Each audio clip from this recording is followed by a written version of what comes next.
Yo guys, how's it going? In this video I'm trying to talk about CODEX. So I am a student from Software Development 559 Mall College. So I had an assignment in software quality testing course. So that assignment was this one, okay, assignment 3. And this assignment was giving me the elevator app, and my professor was asking me to test the elevator app, like write some test, but we have we can write a unit test, or we can test it manually by ourselves, right? So we have a static testing, create a test plan, perform a exploratory black box testing, report any bugs found during testing in bug summary.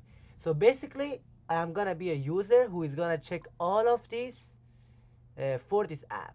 Okay, so I got an idea because I know CODEX. So CODEX come from OpenAI. So CODEX is a technology which is gonna use the GPT-5 API, and you can integrate it with your IDE like VS Code, as you can see here, and then you can connect it to your VS Code, and then you can ask question. It's gonna read whole of your repository and then try to answer your question based on that. And then the difference between Codex and other AI, it's simple. Codex is an agent which can execute command, so it can do actions. It's not only giving you some answers, it's gonna do action for you, it's gonna work for you, it's gonna be like a developer, which is gonna be like kind of like a developer assistant. Okay, so it's gonna execute commands for you, it's gonna work for you. So I integrate Codex into my I connect it to my VS Code, and then I download the program which I supposed to test. So this is a program. If I'm gonna run it here, as you can see, and then I supposed to create a PDF or PowerPoint or whatever, and then explain.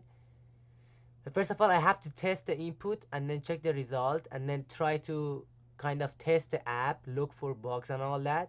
So I tried to do that, but I was like, it takes too much time. Why should I do that?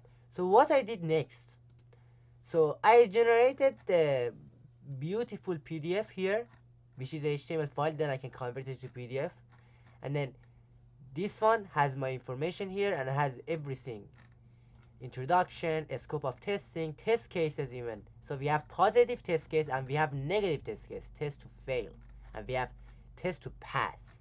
But I generate this using Cloud AI, so the rest is gonna be mine. So I supposed to fill all of these. I supposed to use this test case in the app, check the result, and if it was whatever, I supposed to write it here and then write pass or fail. So I was like, oh my, I'm super lazy. I don't even want to do that. I mean, I know quality testing, I know how to write unit tests, I know TDD, test driving development, I know I know black box testing and white box testing. I know all of that. But I'm not like, I'm super lazy. So even though I got this PDF and I supposed to test all of this by myself manually, and then check for the result and then write the result here and then check for a pass and fail and write the pass and fail here, I didn't do that. I was like, this is technology. I'm a software developer. We are getting lazy, but it's not about getting lazy, it's about getting smarter. I was like, I'm gonna use Codex, which comes from OpenAI, and Codex is gonna use GPT-5 API. I'm gonna integrate Codex into my IDE and then try to ask Codex if he can run the program and then fill all this by itself. So it's kind of weird, right? Because imagine AI run the program, check the test cases, and then fill all of this by itself. It's kind of weird, but I tried. I was like, let's give it a shot. Let's do it. So actually this was the first HTML file which I got, and then I had it here, and I asked from my codex here that, can you run this program and try to fill that HTML file with what you did with the program? No, this elevator program, I mean, so this one execute another program. I said no, run the elevator program. This is the elevator exit program, okay? But previous time it executed Python program, which I didn't mean to, then I deleted, okay? And then here I gave a switch mode, I gave a full access agent, full access permission to my codex. So I said to my agent, I said to my codex, I was like, you can do everything to my computer. You can run PowerShell command. You can run program. You can test program. You can go to a URL. You can open a website. You can do that. You can do that. So I gave all of the permission which I had. So kind of like a pseudo permission, kind of like an admin permission. I gave the admin permission to the my codex, and then I asked this question. So it takes too much time actually. It takes like half an hour, honestly, or 20 minutes to test all of these results, all of these test case, and then check for the expected result, and then check and then write the real result here, and then compare it with the expected result if it's pass or fail, and then fill the HTML file all by itself. So completely like no human, like it's like I didn't know nothing. So I was kind of smart. I was like, I'm trying to use my mind. I'm not trying to, I'm a developer. I'm trying to work smarter and not harder. So I generated this one using Claude, and then I was supposed to fill all this by myself and check all of this manually, but I was like, we have Codex, and the Codex is an agent which is gonna use GPT-5 API and can run command, execute command, and then can have access to your PowerShell and can assist you like a developer, but like a real one. It's not gonna only give you answers, it's gonna do for you, it's gonna do action for you. So I used that. So, and I said to Codex, please run this exe program and then run this HTML file and then try to read this HTML file and then try to read what you're supposed to fill and then try to use the test case on the program which you already run. So it's pretty smart. Because why? Because after half an hour I got a result which it gave me a JSON file, test-result JSON, and it replaced my quality testing.html file. If I'm gonna run this, you're gonna see something crazy actually. At bottom you're gonna see it completely fill all of these places which are supposed to fill. Okay, as you can see, it even writes description, even like with more information here. It fill all of that by itself. So what it did, it analyzed the HTML file. Codex run the exe program, try to replace all of these test cases, try to check the expected result, and then write the observed result, and then compare the expected result, the observed result, and then write pass or fail. And I was like, maybe, you never know. I mean, you never know. Let's check it out. Maybe Codex was trying to play with us. Maybe it just fill all of this randomly. You never know, right? I was like, let's check it out. So I choose one of the fail one. For example, this one. I choose this option, this test case input, and I go input here, evaluate, and then operated expect column 3. So, and I see that expected result true calculator, while our codex writes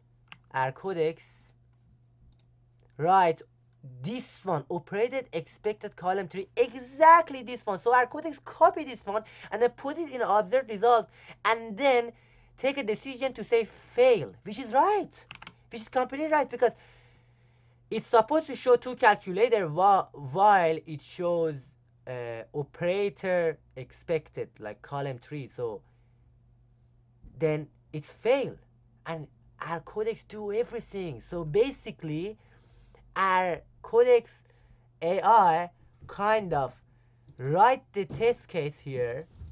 Our codex AI write the test case here, and then click on the evaluate option, check the observed result, compare it with the expected result, and then write the pass or fail, which is fail in this case. I was like, I mean, maybe this one is only right, so let's check more. I was like, I'm gonna check this one. This one said pass. I was like, log 10 here, and then I'm gonna be like evaluate number 2. So it's supposed to expect it to be 2, displayed 2, pass. So basically our codex execute the program. So our codex have a capability to execute program, have a capability to do some actions to the program, which is test case input, and then have a capability to compare the result with the HTML file which you already explained to that AI, and then fill the HTML file for you. So it's crazy, it's insane, because it can analyze the HTML file, it can run, it can do action, it can run the exe program, and then because it has a full access to your computer, it has admin access to your computer. Like a Linux, it has a solo access to your computer, right? So it can run the program using PowerShell, and then try to fill the input with the input which is inside the HTML, and you didn't explain nothing about it. You just said that go read the HTML here. I just said that go read the HTML, and you can try to fill that HTML file with what you did with the program. So I didn't even explain what you're supposed to do. So our AI completely understand what it's supposed to do, and then fill these two parts, and then boom, all of these parts, all of these parts, all of these parts. See, it's supposed to be fill, fill, fill, fill, as you can see here, all of this field, all of this field, even with the explanation here, exact result of the program, because it observed the result of the program and then it write it here, which is insane. So that's what I was trying to explain in this video, because it was crazy insane to me that there is a technology is going like going our technology is on the progress, which can simply in this case can be like a developer, can work like a developer for you, can kind of honestly I'm getting scared that maybe in the future they're not gonna need no developers, because they're trying to save money and they have their AI agent, but you never know. But anyway, honestly that was crazy insane, because I used true AI to do my assignment, which takes almost maybe 1 week, 2 weeks for other students. So Claudia AI to generate the HTML file based on the assignment instruction, and then Codex to run the program and then try to use the test cases and then check the result, and then replace the result and then rewrite the result into HTML file, which is crazy. So that's what I was trying to explain. Please, if you guys are a developer, junior developer, doesn't matter, senior developer, try to integrate your Codex or Claudia code to your VS Code, or use Cursor, doesn't matter. All of this kind of work the same. So try to do that, please, because it's gonna work you in your process. It's gonna make your work easier and faster in your process. And then you can develop any application which you want a lot more faster, while if you want to develop it by yourself, which is crazy insane, because we are in a technology, we are like in a technology year 2025, almost 2026. We need to go on and we need to follow the technology. We cannot stay in the we cannot go backward. We have to stay in the technology, we have to follow that, and then let's see what's gonna happen. Try to stay consistent, try to work smarter, not harder, okay? And that's it for today's tutorial. Have a great day. Take care.